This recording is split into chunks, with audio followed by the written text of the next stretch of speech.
Hi, this is Kim Stinger, Lieutenant Uhura on Star Trek Continues. All hailing frequencies are now open for the biggest little show this side of the Alpha Quadrant. It's the Trek Geeks podcast with Dan Davidson and Bill Smith.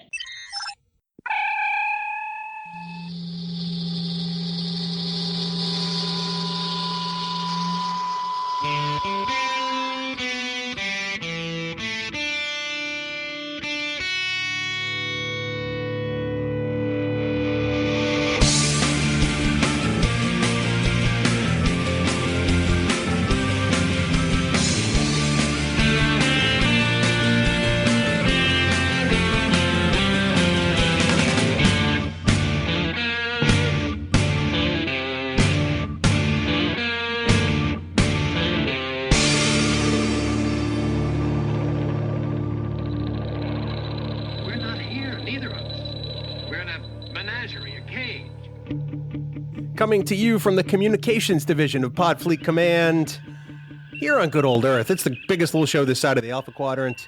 Greetings, everyone. Welcome to Trek Geeks, your independent Star Trek podcast. I'm your co-host, Bill Smith, and I've actually introduced myself this week, so I'm ahead of the curve.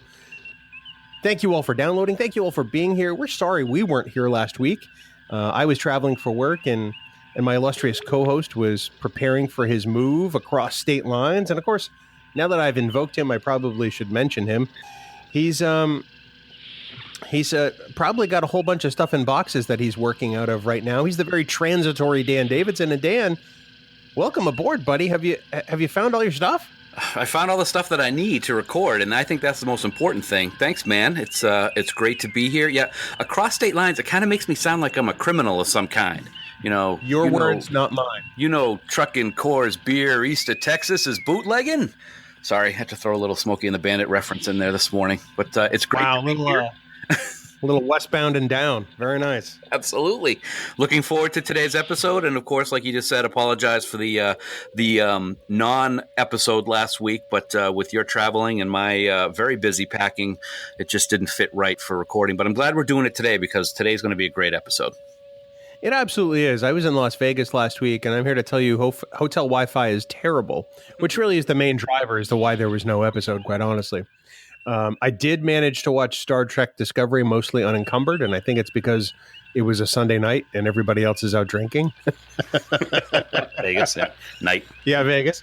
But by the time I made it back, it was well after our drop date, so we decided to just take an impromptu week off. But yes. It is exciting to be back. We're going to talk about a great early episode of Star Trek Enterprise tonight, one that I know I haven't watched in a while, and I suspect it's probably the same for you.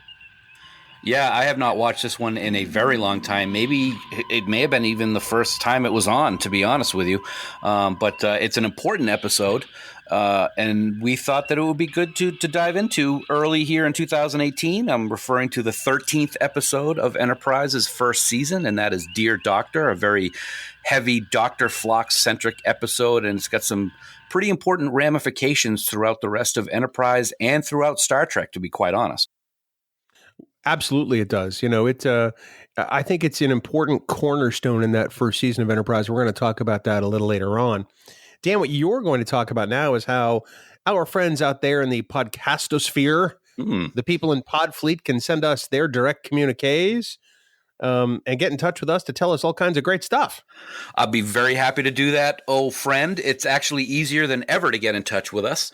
Just need to head on over to trekgeeks.com/contact, and there you can find a variety of ways to send us your thoughts, and we want to hear from you. So send us a voicemail. You can leave us a voicemail, I should say. You can also Skype chat us, and you can even fill out the contact form and send a message to us directly. It's very easy to do. Plus, don't forget, you can click the big blue button on the right side of the website and leave us a voice message using SpeakPipe. And I guarantee you one of these days I will be able to say voice message correctly in that sentence. But we'll see. In addition to all of those ways to contact us, we certainly want you to join our official Facebook group, Camp Kittimer. As always, there's tons of stuff going on over there. There's Discovery talk. There's Trek talk from every series, Star Trek picks, polls, contests, arguments, fun arguments, I should say. Plus, you'll also get early access to this here podcast before they're released over at Camp Kittimer. To join the group, just head on over to facebook.com/groups/Camp Kittimer. and one of our wonderful admins, Heather, Jackie, or Dan, will let you right in to join in on all the camping fun. But please remember that any comments or messages that you leave us in any of these places may be used in a future episode. Bill. Thank you, Dan. That's good for another first down. Oh, wait, sorry. I'm getting ahead of myself. The game's not till later. While we were away, we are probably remiss in not having recognized this more, but happy birthday to us, buddy. It's 3 years ago last week that we launched the Trek Geeks podcast. And here's to great things in the future. It's been a fantastic year. Of course, we stood up our second podcast, Discovering Trek, and who knows what the next 365 days will bring. Well, I don't know what it's going to bring, but I know it's going to be fun, and it's been a tremendous first 3 years, and I look forward to what that future brings, buddy. Congratulations and happy birthday to you, too. It's nice that our fourth year starts as 5 Year Mission is preparing to drop their year 4 album. I love that. That just makes me happy. Oh, wow. 5 Year Mission reference right in the beginning of the episode. Farkism later. Yes, and of course, all music on Trek Geeks and Discovering Trek provided by 5 Year Mission online at 5yearmission.net. How'd you like that for a plug in the middle of the show? How's that? Is that pretty good? This fourth year is starting off really, really good, and it's all because of you.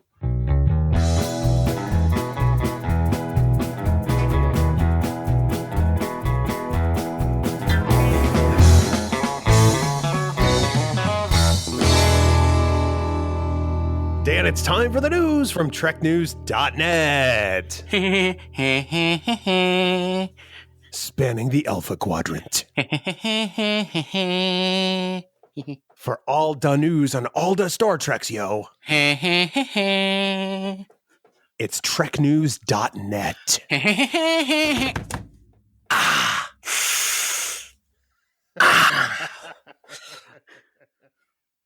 Online at TrekNews.net. You know what really grinds my gears, Dan? Wow, this is great. I'm not missing a beat. It's all the coffee I've had this morning. Dan, up first in news, you and I love games. Yes, we do. And we love Star Trek. Yes, we do. So when there's a new Star Trek game, and by we, I mean especially Dan, tends to get a little excited, buddy. Oh, yeah. That usually does happen, and I'm very excited about this one. Just was released this week, actually. New game called Star Trek Adversaries is now available for free download on your PC or your Mac. It is released from Puppet Master Games, and anybody who is a fan of card games like Magic or digital versions like Warcraft's Hearthstone will now be able to play this type of game in the Star Trek universe. I've tried it. It is amazing, especially if you like those type of games. I'm a big Hearthstone fan, so this is very cool. It's very easy to get. You just need to head over to StarTrekAdversaries.com and get ready to battle for control of the galaxy. It's really cool. Great special effects, great sounds. Of course, all the Star Trek universe is represented, and I think you'll like it. It's a lot of fun. And if you're new to games like this, it's very easy to learn, and I think you'll have a great time playing. And hey, Bill, I got a little something extra in regards to this news story for you. Yes. A little birdie told me that Star Trek Adversaries will be available on mobile platforms in the near future. So that's a bonus. I'm thinking adversary battles all the way to STLV this coming summer. You mean on our tablets or computers, right? You don't mean you and me just fisticuffs on a plane? I would never do that to you. I don't want to embarrass you. That's okay. Don't worry. That's good because I'm a lover, not a fighter. True. See, a little Michael Jackson reference for you there. Look at that. Thank you. So I tried playing that game this past weekend, and you're right. It is very easy, and I'm not somebody who is used to playing games like Hearthstone or Magic. The whole platform or the whole concept of those types of games is very new to me. So even as a total noob myself, I found it very easy, which I think says something about the game. So, Yes. so far I'm really enjoying it, which I think is really the best testimony I can give it. One of the things that I like so much about games like this is of course, back in the day, early, 80s, 90s, whatever, they had games like Magic, which were the physical games where you had the cards and you had it all laid out on a table. And I never really got into that aspect of these games because it's just, to be honest, it's too much to handle. I mean, trying to figure out all these different things. What's great about something like Star Trek Adversaries is it does all of that for you. It does all the math. It does all the calculations that you need. So all you need to know is how much energy you have and which cards you can play, and then just watch the battles take place on the screen. It's really, really cool. Great special effects, great sound, like I said before. And I recommend you check it out. Absolutely. That's StarTrekAdversaries.com. Download that and fire it up. Dan, in other news, it looks like even more stars have been added to STLV now as we are just under 6 months away from the kickoff of this annual gathering in the desert. Did you say less than 6 months? Yes, because it starts August 1st, and we're now at February 4 as we record. That is just awesome. I can't wait. Yes, and the list keeps growing. Of course, Creation always wants to get at least 100 stars to the annual gala out in the desert in Vegas, and we found out just this past week that another Discovery star is going to be joining several other Discovery stars out at Vegas, and that new name is Rainn Wilson. Harry Mudd himself will be on stage and taking part in the fun at STLV. I'm very excited about this because we seem to be getting a lot of the Discovery cast out into Vegas. But that's not all, Bill. There's other stars that have been announced this week as well. One that I am extremely excited about because I have never seen him at a convention, and that is Mr. Cole Meany from Deep Space Nine and previously a show called The Next Generation. He is going to be there also. It's been confirmed. And I know you know, Bill, I'm just especially excited for this announcement, as anybody who listens to this podcast knows. I'm just thrilled about that. Understandably so. I think that I think it's going to be fantastic. I've never seen him at a convention either. When they did DS9 25 years ago, he was not there, and neither was Sid. So my cast photo is without those two in the picture, but I'm looking forward to hear what he has to say. I hope that you get a chance to have a brush with fame so that you can maybe tell him part of your story. But I'm really excited to see Colm. Yeah, I'm very excited about it. It should be great. Of course, he's done so many good, cool things after DS9, so it should be fun to see him on stage. And additionally, speaking of DS9, executive producer of DS9 and of the upcoming DS9 documentary, What We Left Behind, Ira Stephen Bear will also be at Vegas again. So the purple goatee will be in full force at STLV. I rhymed, and that was pretty cool. Wow, you've had enough coffee too, huh? Yes, brown sugar crumble donut. So yeah, I love it. Oh, I'm a cinnamon sugar cookie right here. So, Dan, lastly in news, the season 1 finale for Star Trek Discovery is this coming weekend. Can you believe it? I can't believe it. It's been an amazing 14 weeks so far. We talk about it at length every single week over at Discovering Trek, and we're having a great time with it. The season has been phenomenal. I'm so excited to see this finale, but at the same time, I'm so not excited because that means we're not going to have new episodes of Star Trek for a little while, and that makes me kind of a little sad. But they've been building up to what I can only guess is going to be an amazing, amazing finale this coming Sunday on CBS All Access. And what's also cool is, as we know, season 2 was greenlit a while back. They are working on season 2 right now. They got lots of photos over on Twitter, over on Instagram. And I think, Bill, that there are a couple of rumors about season 2 possibly starting shooting not too long from now. Yes. See, I thought you were going to continue to keep going on. Oh, no, I just wanted to make sure you were paying attention. Oh, yeah. The reports, now, we will say that the reports are unconfirmed. They're just rumors. That's why we say rumors. That's what rumors are. Rumors. That's a good song, I think, by Fleetwood Mac, if I remember correctly. Great album. Great album. Yep. And it's based on union scheduling, and it comes from the site whatsfilming.ca, if I remember that correctly. But that's good news. We know season 2 is coming, and it's going to be awesome, I am sure. Yeah, so apparently the union that has at least this block on their calendar starting in mid-April is the IATSE. It's the labor union that represents technicians and stagehands, both in theater and also in moving pictures. The International Alliance of Theatrical Stage Employees is the actual name of the labor union. But they represent pretty much everybody that works behind the scenes in the soundstage at the studios up in Toronto. So whether or not this date moves, we don't know. Like Dan said, this is a rumor, it's unconfirmed, but usually that's a pretty good indicator that at least they're on the schedule. And the fact that we know that they're writing season 2 right now probably lends some credence to that as well. So of course we're going to keep an eye on this because we want to know when they start filming. Yeah, and speaking of the writers, as we've talked about over on Discovering Trek, I have no doubt that they are going to blow us away just like they have with season 1 so far. It's just been a great return to live action Trek this year, and I can't wait for season 2. But we still have to get through season 1 this week. I'm so nervous. Oh, I know. See, as we talked about on Discovering Trek, we do long range scans or predictions for what's going to happen during the season. And we're not going to reveal any of those here because we have no idea whether they're going to be accurate or not.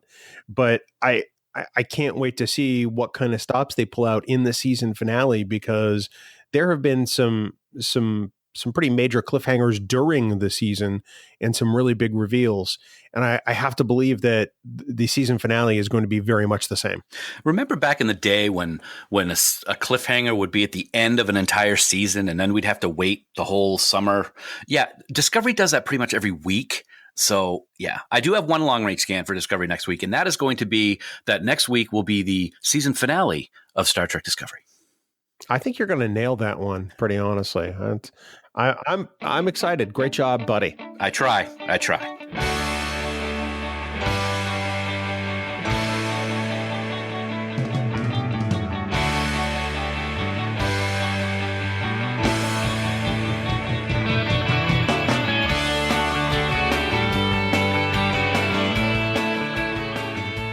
We want to remind everyone that now it's even easier to subscribe to both Trek Geeks and also to Discovering Trek, a Star Trek Discovery companion.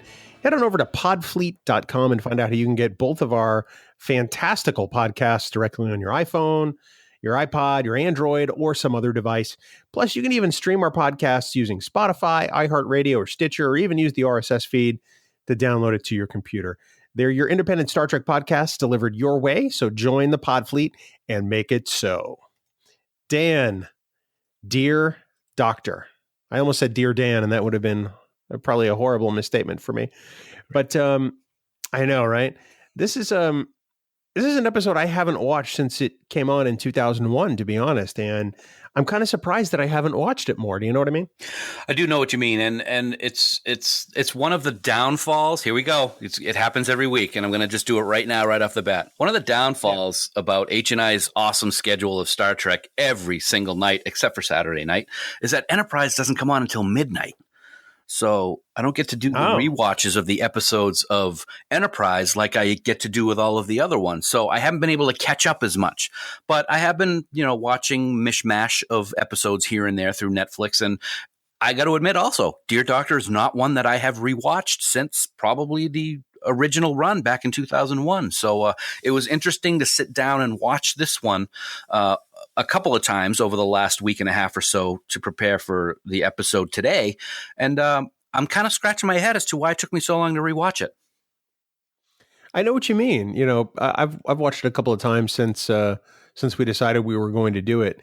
And there's a lot here in this episode on a variety of levels. It's funny because you were telling me in the car one day that you watched this and your sister and brother-in-law were in the room, and their reaction to it was kind of humorous. Yeah. Gosh, I can't even remember the part that made me laugh so much, but it is funny watching episodes of television shows with people that have never watched any of the show before, because you do get interesting reactions. One of the things I wanted to, I'll let you, if you'd like, tell the story about about what was humorous about it, if you want. But one of the things that you just said that made me stop and think for a second is there's a lot going on in this episode in a variety of ways. But one of the things that's not happening in this episode, and it doesn't hurt the episode at all, is there is zero action in this episode. There's nothing. There's no action at all. And And a lot of people are like, oh my God, doesn't that just make it a boring episode? Well, there's a lot going on in Star Trek. There's a lot of philosophical stuff that goes on in Star Trek. And this is a perfect example of an episode that focuses entirely on that and makes it an enjoyable and interesting episode, to say the least. Exactly. And essentially that was the conversation you had with your sister and brother-in-law. It's like, hey, there's not a lot happening here. There's no phasers. What's the deal? Yeah, no phasers, no beam outs, no emergencies. But there is a crisis. And I think a lot of this goes back to the entire premise of Enterprise. So I remember before it premiered, we were told that this is a crew that is really going where no one has gone before. Right. This crew is going to make mistakes. But most importantly, I think one of the early lines on this series in various articles and on the internets was that this crew doesn't have all the rules given to them yet. Some of these things they're experiencing for the first time. And Dear Doctor is a primary example of that very thing. Absolutely. Not only do they not have all the rules mapped out, they've been held back for so long by the Vulcans. They couldn't get out into space for a long time because they were holding back the warp program. So it's really interesting that they are brand new at this. And you can see it. The characters, especially one that's always stood out to me, is Hoshi. Very, very new to all of this. And there's the fear and there's the anxiety and there's also the wonder, which comes into play. One of the scenes that I find interesting, which we may talk about a little bit more in detail, is the whole back and forth with her and Phlox in Denoblian. That was very interesting. It kind of gave you an idea that they're new to this. They don't know all the languages of people that they're working with on a daily basis. I thought that was pretty cool.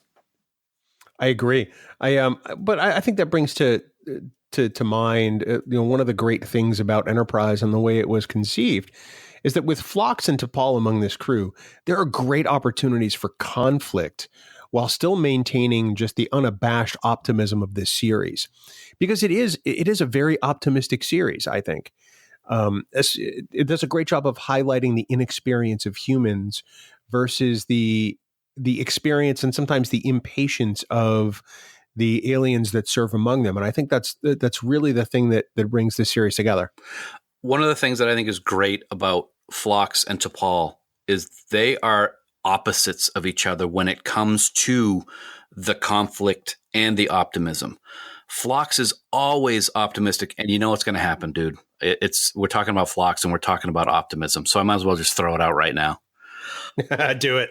Optimism, Captain. Anyway, he's always smiling and looking forward to learning new things, where T'Pol is, she's the Vulcan. She's not happy that she's there, at least to begin the series. She's always pointing out the things that could go wrong. And she's always even though she's a Vulcan, she's kind of the pessimist, especially between these two, if not the entire crew. But it is, like you said, a great opportunity to see that conflict while maintaining that optimism, just like you said. Absolutely. And I think that's one of the things that really makes this episode so fantastic. So like we said, this is the first time that I've watched this episode since 2001, probably the same for you. And my initial reaction or thought to this was, at the end in the scene in sick bay between Archer and Phlox, Archer's like, I wish we had some kind of directive. Something to tell us what to do. And I'm like, the whole episode works for me with the exception of that one line because it seems way too bonk on the head. They take this and they beat us over the head with it like, how can we reference the Prime Directive without referencing the Prime Directive directly? You know what I mean? I know what you mean, but I didn't see it that way at all. I actually liked that they did it that way because, people who are just like ridiculous fans like we are, know every little detail about everything, might think that. I personally don't. I'm the kind of person who, like maybe a casual fan or somebody who knows a good amount about Star Trek is going to watch this episode. He's going to say that line and they're going to go, oh, this is where it started. this is why the Prime Directive is going to start coming into play. We know it's before the time of TOS, so the Federation hasn't been formed yet, so they got to have all these things come up and all these rules and a constitution, so to speak, or this list of directives. So I kind of liked how they did it. It was that first stepping stone for the Prime Directive. And I can certainly understand what you're saying about the bonk bonk on the head with the word directive. And, oh my God, if he put in, I wish they would have come up with some Prime rule, that something along those lines. I totally see what you're saying, but I, for one, I really liked it. I can respect that. I think that one of the things that really endears this episode to me is the way in which it's kind of like Data's day. This whole thing is a piece of correspondence to somebody else that is recounting this story. And I think that I'm glad that's not something they went to too often in Berman era Star Trek, because I think that this episode does it better than Data's Day did, personally. I agree. I agree with that a lot. I actually had forgotten about the Data's Day with his correspondence to, it was Dr. Maddox, wasn't it? Yeah. And we met Dr. Maddox. Did we ever meet Dr. Lucas in Enterprise? I don't think we did. I don't believe so. It was just a name, but it's done in a way. Again, it comes back to what I said a little while ago. This episode doesn't have a lot of action and everything, but it's done in a way where you're like, okay, he's telling this story, and he's telling it in a story to the Doctor when he's talking, but we get to see what's actually happening. And then we get to hear his thoughts on what's happening in that correspondence to Dr. Lucas. So I do like the way that they did it. And you're right. They didn't overdo it. They didn't do it too much. And probably, I think that's maybe the only 2 episodes we actually saw this kind of communication to somebody who we don't see on screen to tell a story. Right. Obviously we see an entire episode that's a captain's log that's deleted in Deep Space Nine, but that sort of direct narrative, from the character experiencing it first person really doesn't happen too often. And I'm really glad for that, because I think that it is incredibly effective with this story. One of the other things I think that is incredibly effective is the interpersonal relationships between Phlox and various members of the crew, including Cutler. She's, essentially interested in him, and is trying to be interested without bonking him on the head with it, until she kind of has to bonk him on the head with it. The whole movie night is a great scene. It is. That's probably one of my favorite scenes in the whole episode, because it's just so, as James T. Kirk would say, human. It is. And again, if we've talked about this on Discovering Trek, the most human aspects of this episode are from a non-human. And I think that's very interesting. I do love that scene. It's great to see Trip crying. He's like, I'm not crying. I got something in my eye, or something like that. Whatever he says, it's pretty good. And Phlox is actually having more fun watching the reactions of the people sitting around him than the actual movie itself. And I think that's wonderful. It's a great lair to Phlox that is done brilliantly by Mr. Billingsley. Well, I think that that's something that we as humans tend to do more often than not. I mean, as we mentioned at the top of the show, this past week, I was in Las Vegas. And one of the things I commented on social media was I sent out a tweet saying how great the people watching was at first thing in the morning, because you see all kinds of various things. I think we're entertained by other humans in their interpersonal relationships from a distance. And I think we take some either enjoyment or solace or even relief out of the fact that, we're not the only ones. Right. It's funny that you say that. I've said this to you many times. We travel to Disney World at least once a year, if not twice. And we've been there so much, and we know every ride inside out and all the different places in the parks. But it's so much fun to people watch when you're down there, because you see so many different aspects of life, because there's so many different cultures there, and there's so many different ages there. It's a fun thing to do. And now next time I go to Disney, I'm going to see myself being Dr. Phlox on that movie screen, on that movie theater night, and acting like a fool. Some would say you don't need the movie theater night. Oh, yes, that's true. One of the other things that strikes me about this episode is the fact that there is a complete respect between Archer and Phlox. this crew has not been together very long. It would be very easy for Archer to just, command Phlox to do X and Y and Z. But Archer, aside from the moral dilemma he's facing, which we'll talk about in a minute, really trusts Phlox's intuition and his judgment. And I think that speaks a lot about the way these characters are written. In the original series, there was a respect that everybody on the ship is the best at what they do, or they were more than competent officers for sure. And I like that Enterprise now, the third or fourth derivation of Star Trek maintains that for want of a better word, the Roddenberry rule, right? It introduces some conflict in between these characters without there actually being conflict in between these characters that's lasting. I agree with you there. I also agree with what you said at the beginning. I think that trust that Archer has for Phlox started the instant he met him in the first episode when he was working on the Klingon. There was an instant bond between the two. And I mean, of course, he asked him to be the chief medical officer on Enterprise as a result of that discussion and that first adventure when they were trying to get the Klingon home. So it definitely was rooted very early in the series, and it's something I think that lasts through the entire series. Everybody seems to trust Phlox. He's the character on the show that you would just go and talk your deepest, darkest, or even deepest, happiest things in your life going on if you wanted somebody to talk to.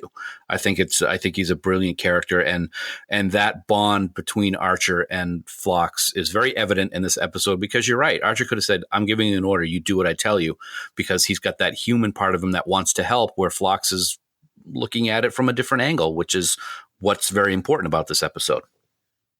And this is another reason why I think Archer is just such a fantastic character and a great captain. I don't think he gets his due in fandom. I mean, he does with some fans, don't get me wrong. But Archer is very, he deliberates, right? He's not just trying to make the decision, off the bat. He's giving everything its due consideration, probably a little more so than some other captains. Archer doesn't react, I should say he's not reactive, needlessly. He's a very considered man, and I think that that's one of the qualities that I didn't appreciate in 2001.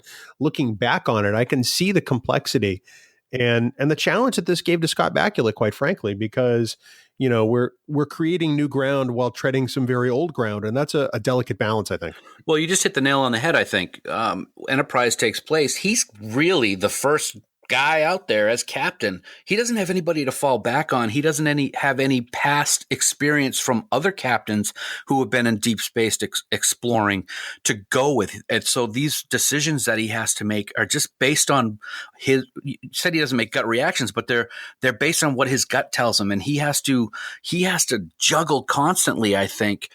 Oh my God, what am I going to do here? This is the first time that we've dealt with something like this in space. That's a tremendous amount of weight on his shoulders, I think, as that first captain that we really see out there. So you're right.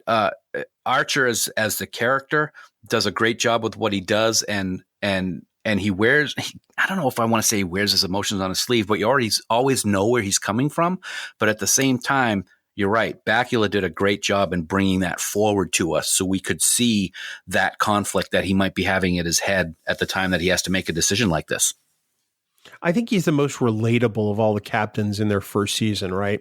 Kirk is the hero, Picard is the diplomat and the explorer. Sisko's in a state of flux. He's uncomfortable with his role as emissary to the prophets, and he's trying to forge a new path for Bajor. Janeway is trying to get her people home, and you can appreciate that on some level, but I don't know that there's the level of empathy that I have for Archer at this point, because he's brand new at this. He's writing this job description, right? Exactly. And that's really the toughest part of what he has going on. The thing I appreciate about this episode is that there are a couple of moral dilemmas here for a couple of characters. It's not just one moral dilemma that, where this episode becomes a morality play. Phlox has a couple on his plate. Does he make the cure? Does he tell his captain about it? And then what do they tell the race on the planet about, what they can do for them? Mm-hmm. And then for Archer, he's got, well, do I give these people warp drive, which is a hell no. And then do I give them this cure and do I change the evolution of this planet and these species? And I guess we can start with Phlox, and we'll then weave our way to Archer. I appreciated that there was a level of complexity here for Phlox and various dilemmas, not only with what's going on the planet, but then what to do about crewman Cutler as well. It's funny that the weight of both of these issues is so different. One of them's not really a weight at all, in my opinion, but that's the one I enjoy more. Is what to do with regards to Cutler, because it seems to be really on his mind a lot during this episode of oh my gosh, what am I going to do with her? Is what she's doing what I think she's doing, and I really like it, and I like how he discusses it with her. Just to stay on that for a second, one of the things that I liked about this episode with Phlox and dealing with Cutler is when she was revolted, I guess is the best way, or repulsed about what was going on the planet between the Valakians and the Menk.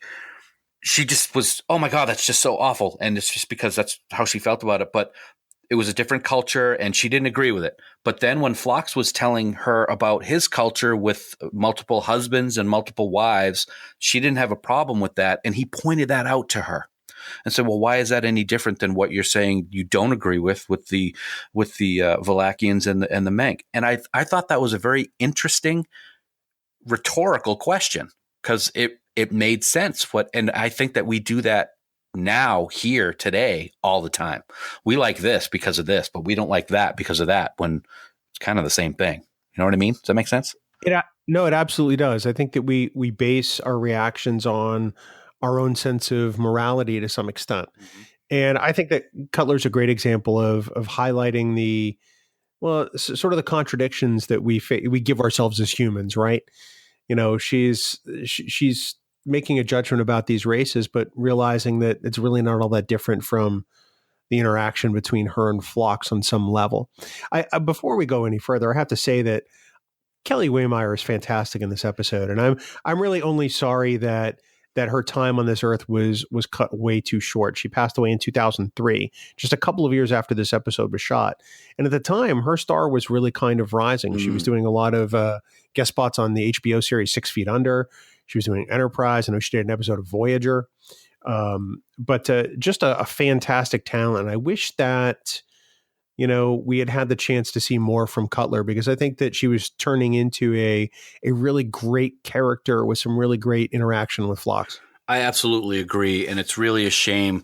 I would have loved to have seen the relationship between her and Phlox evolve more on the series if she had become a regular. It is so unfortunate that she passed away so early in life, but she does a great job in this. And it's funny, when I was watching this, I'm like, oh man, I really like this character. I didn't remember her from the first time I saw the episode, but I really liked her. And then I was doing some reading later on and saw that I think she was in maybe one more episode of Enterprise, if that. I don't recall, but she would have been a great recurring character on the show. I think it really would have been good to see her more. Absolutely. So going back to the Valakians and the Menk, there is really the best kind of conflict here this early in the series. The Enterprise crew is asked to help, one group and potentially affect both groups. And I think that, the struggle on whether or not Phlox should develop this cure is not only central to this, but it's central to Phlox's development and his time on board this ship. Mm-hmm. And certainly with his relationship to Archer. I mean, obviously, as a doctor, he realizes early on that he can't deploy this cure because it changes the evolution of this planet. And there's really no question as to whether or not he's doing the right thing, because as Star Trek fans, we kind of have to believe he is, right? Especially if we really agree with the whole non-interference directive. Mm-hmm. And so I think we empathize with him more because we know what Star Trek means down the road. than perhaps somebody watching this episode for the first time, if that makes sense. It does make sense. One of the things that I found interesting in his dilemma was he believed he could not. First of all, let me back up a step. For him to already have the cure and him debating whether or not he was even going to tell Archer was really an interesting point to this character that we're just getting to know only 13 episodes into the series. And when he dropped that bomb, quote unquote, so to speak, which wasn't really a huge bomb, but it was like, oh my God, he already had it. He wasn't going to tell the captain. I thought that was an important moment. And I think you saw on Archer's face what he thought about the fact that he almost wasn't going to tell me about this. But back to what I was going to say is he knows that because of the evolution of these two species on this planet, that it's supposed to go its own way. But here's the dilemma. He's a doctor. He's sworn to help all life.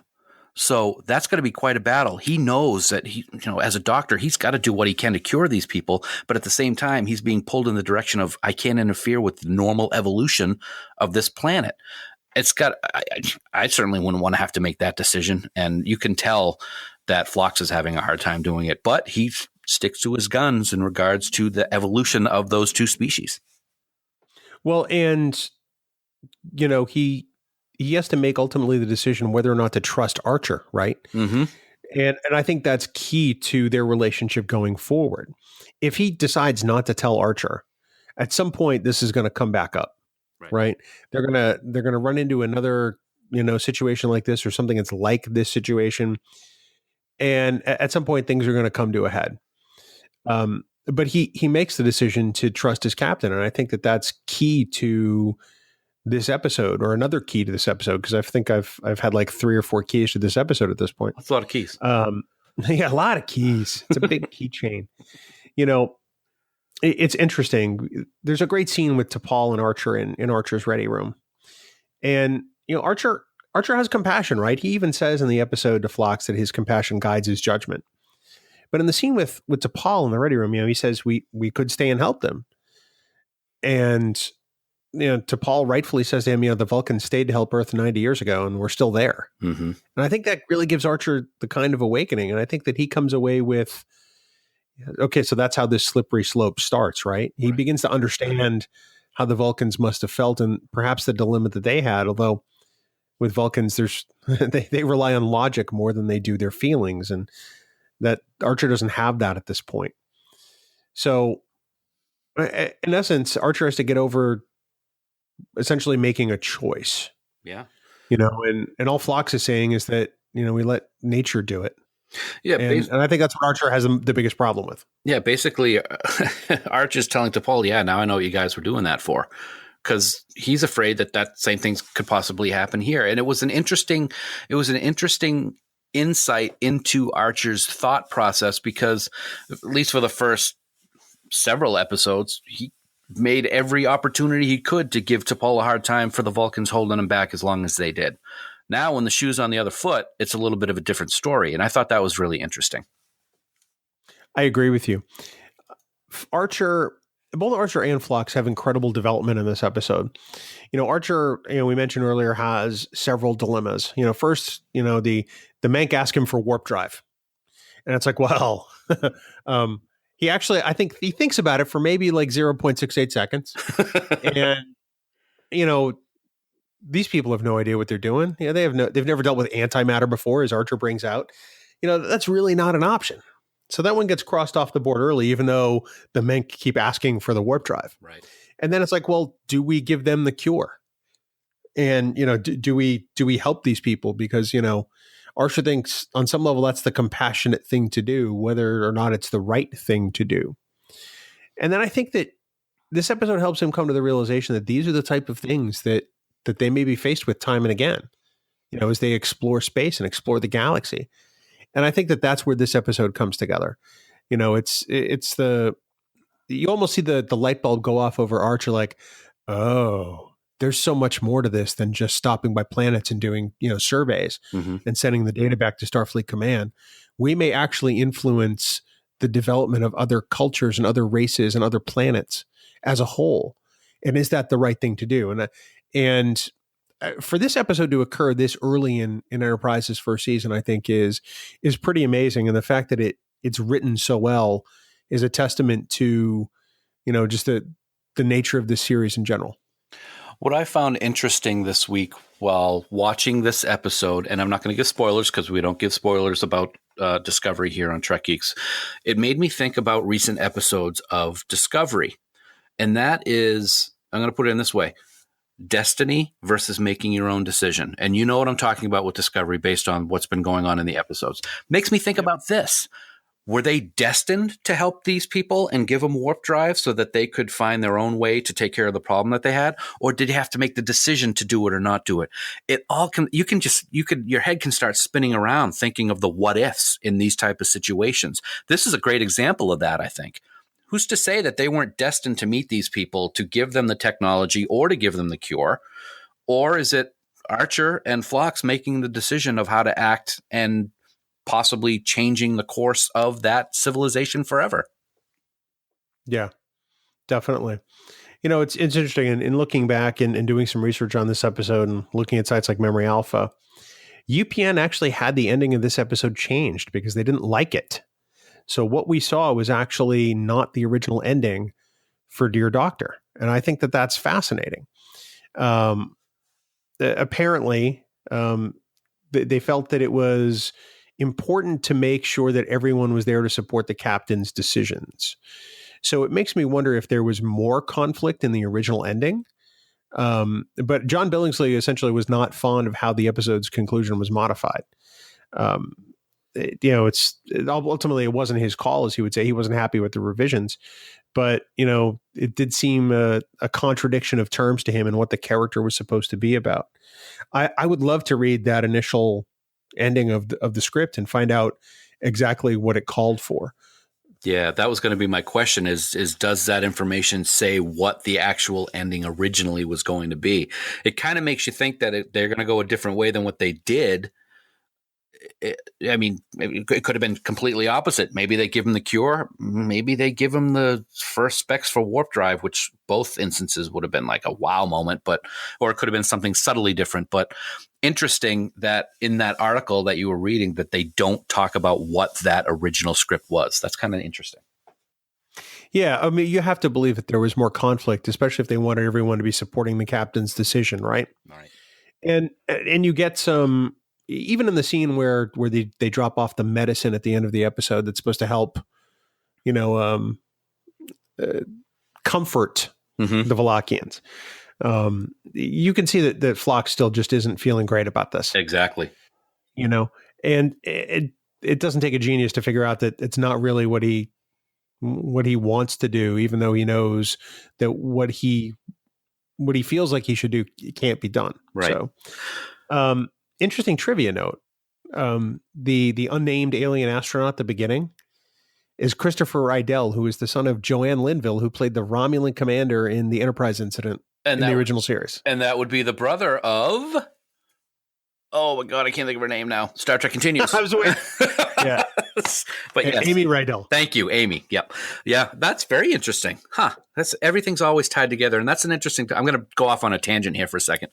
When I met my brother and sisters and we're watching regular television that's not Star Trek, I always say, oh, he was in blah, blah, blah, Voyager, Enterprise. And so now it's a joke at my house, at my sister's house. Nobody's important until they've been on Star Trek. My wife and I do something similar, except she does it with Buffy the Vampire Slayer and Sex and the City. There you go. Okay. Interesting combination. Hey, one thing I wanted to bring up that we haven't talked about yet, and that is the scene between Phlox and T'Pol when she's got a problem with her tooth. Yes. I think that is a great example of something that we talked about a little while ago, to a point where T'Pol's always looking at possibly the negative side of things, while Dr. Phlox is always looking towards the positive, optimistic view. She's basically saying, yeah, she's just interested in you because you're different, and she wants to see what it's like, and she's curious. She doesn't really like you. That's how I took her discussion, which is kind of mean. And you saw it affect him. You saw when he was saying it, you could see he was kind of deflated a little bit. And then in the next scene that you see with he and Cutler, he's a little bit different. And I saw that as that's really too bad that the T'Pol character is like this all the time. In some ways, she can be great, but in other ways, in this first season, when they're still hashing out how the characters are going to be, she kind of pissed me off a little bit. No, I can absolutely understand that. I think that, I think T'Pol is there to be the contrarian in that scene, right? Yeah. It's a scene that works. I mean, it gives Phlox something to think about. But if you, at this point in the first season, T'Pol is pretty much the contrarian all the time. It's like, well, that's not in the Vulcan database, or, the Vulcan Science Academy says this isn't possible, or, we're not supposed to do this and that, and you humans, and blah, blah, blah. So I think that was continuing the trend that they already started off for her. Although I do think it was a nice scene between T'Pol and Phlox. Oh yes, I honestly agree. It's a great scene. It's a good relationship building scene between the two of them. But at the same time, she's very cold in space, and you can see, at least I took it, his feelings were really hurt when she pointed out that that's what she thought Cutler may be doing. Just kind of sad for him, poor guy. Well, yeah, no, true. So, getting back to the moral dilemma, I can appreciate that Phlox knows that the Valakians are going to be extinct within 2 centuries. And I can appreciate how that affects him. And I can appreciate how this weighs on Archer. Ultimately, I think they make the only decision available to them. I mean, because if they make the other decision, I think it changes Star Trek fundamentally. And I don't know that that's something that would have been good for the franchise, if that makes sense. It makes perfect sense. And I think you're absolutely right. And as you like to say, I agree with you 100%. Wow, I wish I could have that on tape. Oh wait, I do.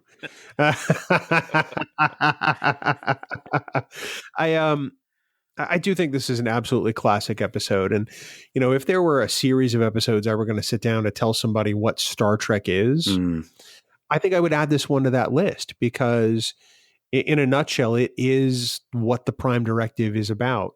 And it's it's great to see that, X number of years after the original series, that we can still tell compelling stories about, what happens when we interfere with things we shouldn't, interfere with. Absolutely. Absolutely. And it's like you said, it's good to see that after all these years, they still can focus on stories and tell them in a way that works. I think, if I remember correctly, several cast members, especially John Billingsley, has said that this is one of their favorite episodes. And that's got to tell you something, because as we've said, not a lot of action. It's very core specific of what this episode is going to tell us a story about. And even the people that may not have been heavily involved in the episode or seen on screen a lot consider it one of their favorites. Yeah, I think it's become one of mine in short order. I can't believe it's taken me, 17 years to rewatch this episode almost. You're slow. That's true. I make things go. So let me ask you this. Is there anything that Phlox or Archer could have done differently in this episode that would have fit with, Star Trek? Is there anything they could have done to help the Valakians or the Mank that might have, provided assistance yet not changed the fundamental evolution of the species? Knowing how Star Trek works and what Star Trek is about, I really don't think there was anything that they could have done differently. Not without, like you said earlier, completely upending what Star Trek is all about. They're in a very tough situation, and you got to think that it's something that's going to affect them, Archer and Phlox, going forward forever. I mean, they who's to say that one day Archer's going to be sitting in his office and like, oh my God, did I do the right thing? That's going to be something that's going to bother him for a while. It's like when he loses a crew member. Could he have done things differently to save that life or something like that? So, but I don't think that they could have done anything differently. The one thing that I find that maybe could have been done, but it would have been such a showing a difference of what the character's like, is if Phlox had not held back as long as he did, that he already had the cure. But that was a centric part of the episode to show the dilemma that he was facing. So I got to say no, man. What about you? I think I'm right there with you. I mean, I think that even in hindsight, I feel some of the twinges of regret that both of these characters must feel, right? I enjoyed this episode so much. And then I think back, it's, well, well, this race is going to be gone within 200 years. Is there anything that could be done to save them? Because in Star Trek, these people are alive, obviously, and life is important. Life is fundamental to everything, and they respect all life forms, and they do what they can to help all life forms they encounter. And in this instance, there's nothing they can do, and that it doesn't set well with you, even as a fan, because we like to think that the future is different, but there are just as many moral dilemmas in the future as there are in today's society. Look at Phlox's face at the end of the episode. This tells you everything that you need to know.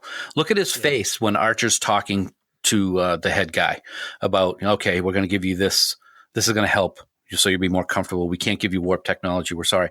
Phlox is just like beside himself with, oh my God, what are we doing? I've got the cure right here in my pocket, but I can't give it to you, dude.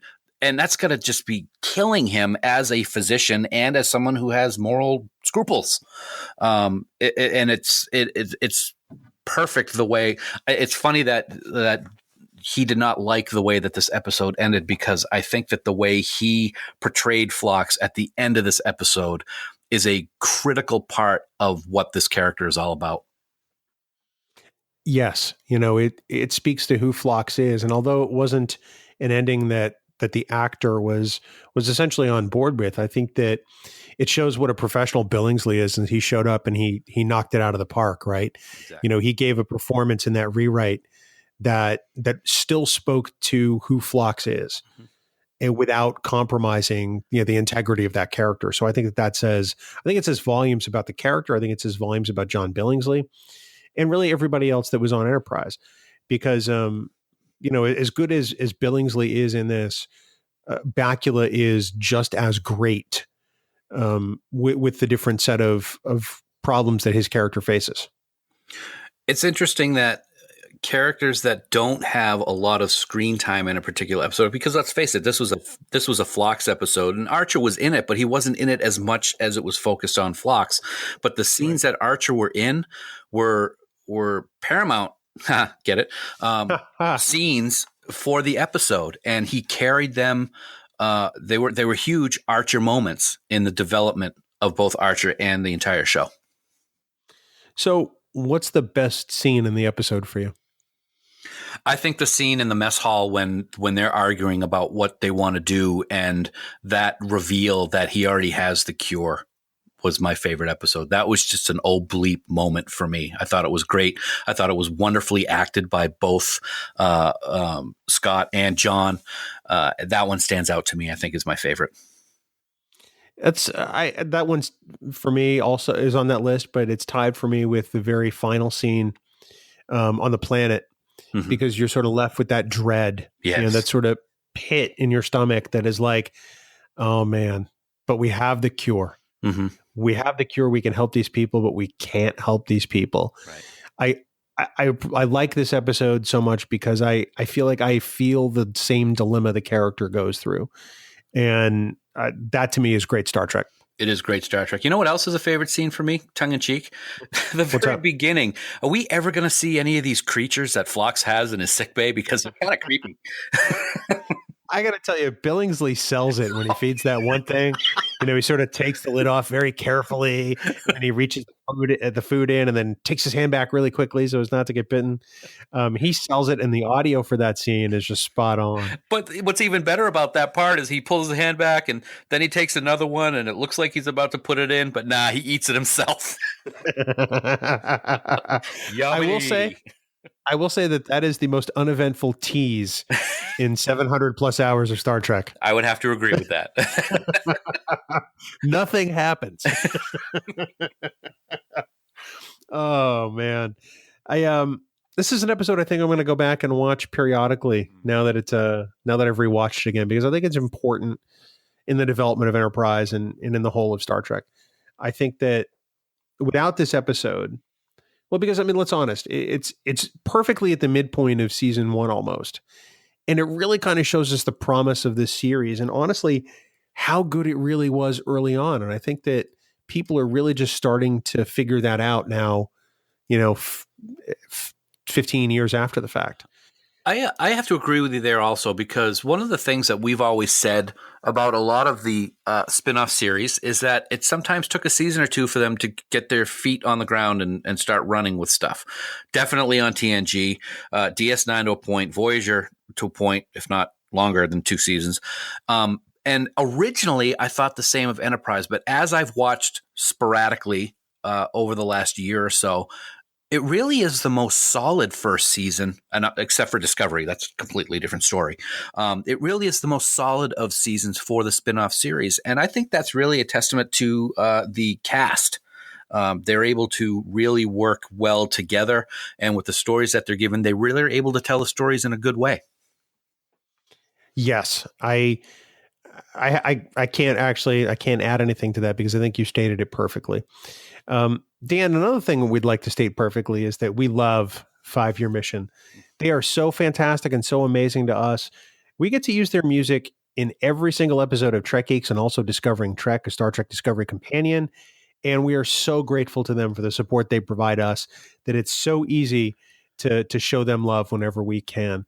We want everyone, Dan, to head on out to 5yearmission.net and download all of their albums. Prepare for year 4 because it is coming very, very soon.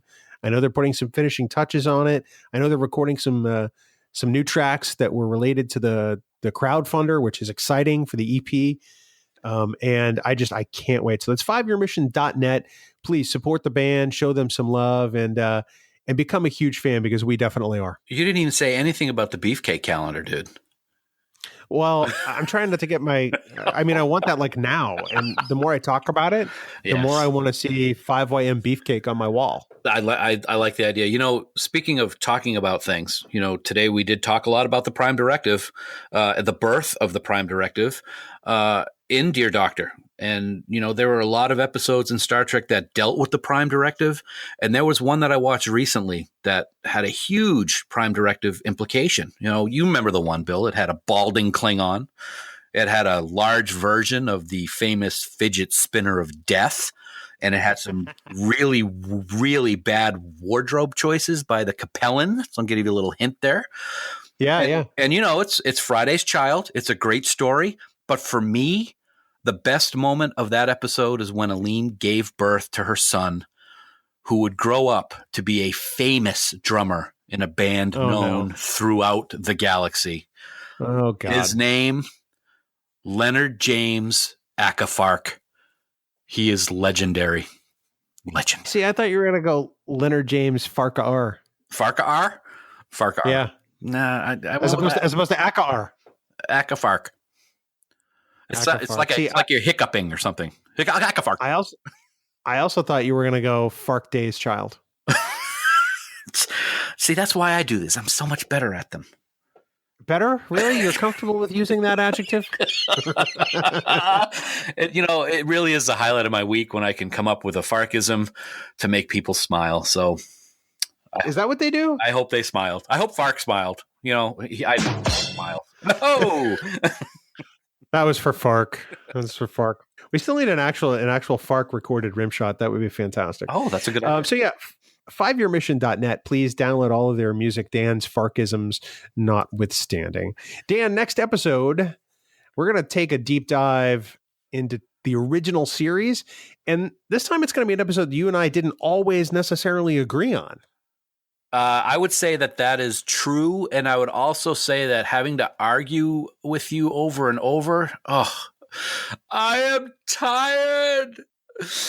Give you a little hint there. Yeah, it's, you and I did not always agree on this. And I got to say, I did not like it as much until I read the autobiography of James T. Kirk last year, and that made me change my tune, go back and watch it, and I appreciate it a lot more than I did, which has happened with several episodes that I haven't liked in the past. And since the newest Star Trek Discovery novel Drastic Measures by Dayton Ward has a really big tie-in to this episode, we figured it would be a great time to talk about it. So next week, it's The Conscience of the King on an all-new Trek Geeks, your independent Star Trek podcast. I'm so excited for this. I've loved this episode since I was a kid. I love how bat crap crazy Lenore Caridian is because she takes Psycho to a brand new level. I love how how crazy her old man is because he's out there. He's Kodos the Executioner, for God's sake. And plus, Dan, the timing of this is fantastic because Dayton Ward's book, Drastic Measures, as you point out, comes out this coming week. I know. It's awesome. I can't wait. It all falls, destiny or make your choice. I think we know this was destiny. Except I make the schedule. Oh, that's right. Dan, for more great Star Trek discussion, we want everyone to head on over to the Tricorder Transmissions online at the tricordertransmissions.com. Dan, would you believe they just released another brand new podcast?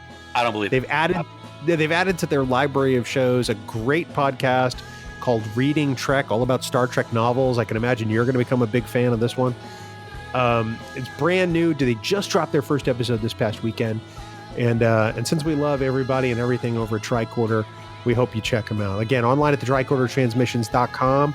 And don't forget, for all the news on all the Star Treks, please visit our great friends at treknews.net. Online at treknews.net. For now, this has been episode 128 of the Trek Geeks podcast. We do hope you all live long and prosper. Coconuts, Captain. Have you reused that one? Never. I don't think so. Really? You haven't done that one? I'll have to go back and listen to all 127 episodes, but I'm thinking not. We'll make it so.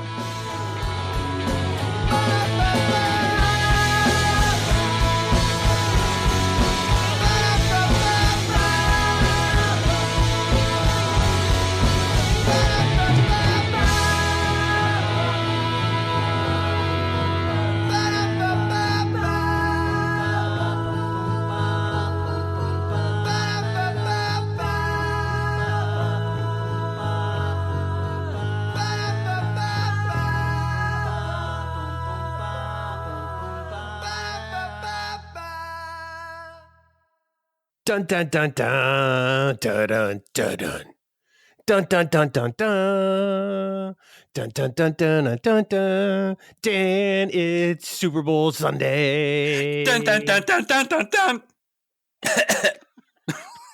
Way to go! That's it. Oh my God, the nerves have started already. So last year at this time, I subjected you to Super Bowl Stump the Geek. You did. That's hard to believe that was a year ago. I know. And here we are again, back in the big game. Yes. It's not a bad thing. Now, at what point are you going through your really bizarre tradition of burning a bloody Kleenex? That will be later this afternoon, probably around 6 o'clock. Right before game time. If they lose, this is your fault. No, and I don't believe it. No, it is. I don't believe in things like this, but I now believe if you burn a bloody Kleenex and they lose, that this is on you. No. Sorry. You can say that all you want. You can say it all you want. It's not going to happen. Before you buried things that didn't have your blood on them. So now, if you're sacrificing your life force for this, that means that the gods were not happy. No. As they usually aren't with you. No. And they smited the Patriots as a result. Who's to say that the jacket I burned a couple of years ago didn't have a little trace of blood or my DNA on it because I might have cut my elbow or something and it was on the inside and I never knew it? You don't know if that was a fact or not, so you can't say. No, but you didn't burn it because it was a bloody jacket. You're burning this because it's a bloody Kleenex. No, I'm not an injury you sustained in the last Super Bowl. See, unless you get your facts straight, you shouldn't start ridiculing me on things that I'm doing. I have my facts straight. I can pull the tape from the last time we talked about this. I burned something that has to do with a previous Super Bowl. It doesn't matter what it is. You could have burned the shirt you had on last time. I know. That's right. And this thing that I have from last year is from last year's Super Bowl. So instead, you chose the grossest option possible. I chose the only option possible. You were naked watching the Super Bowl. No, I'm not going to burn something that they won with that I was wearing. You're such a fool. You're a fool. So wait, you just contradicted yourself. If you burn something that's directly related to the last Super Bowl, and they've won 5 of them, that means you've burned 5 things that you've worn when they've won. No. Yes, that's what that means. That's what it means, but I said it wrong. So just move along. You got to do a tradition. Well, actually, okay. Let me add this in. My sister will be burning a shirt as well. Does that help? No, because she thinks Alex Trebek was in Star Trek Insurrection. Oh, we're so screwed. You're so screwed. Jeez. Love you, Donna.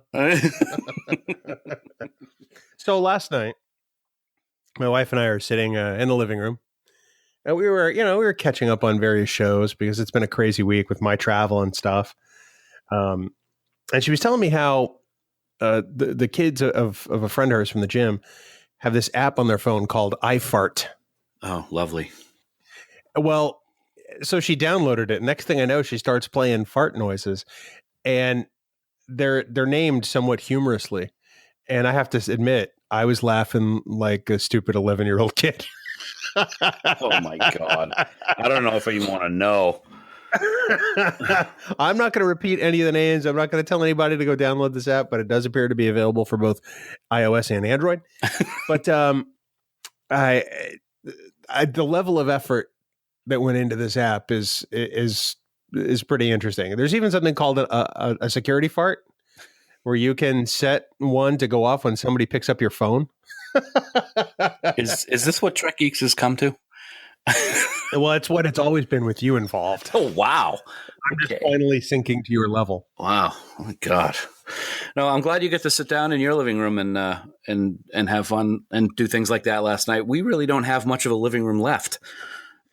So before I click the record button, you told me you were standing in front of your closet in the house. That is absolutely correct. The old podcast studio is empty. And as a result, I had to find some place to put my equipment to record.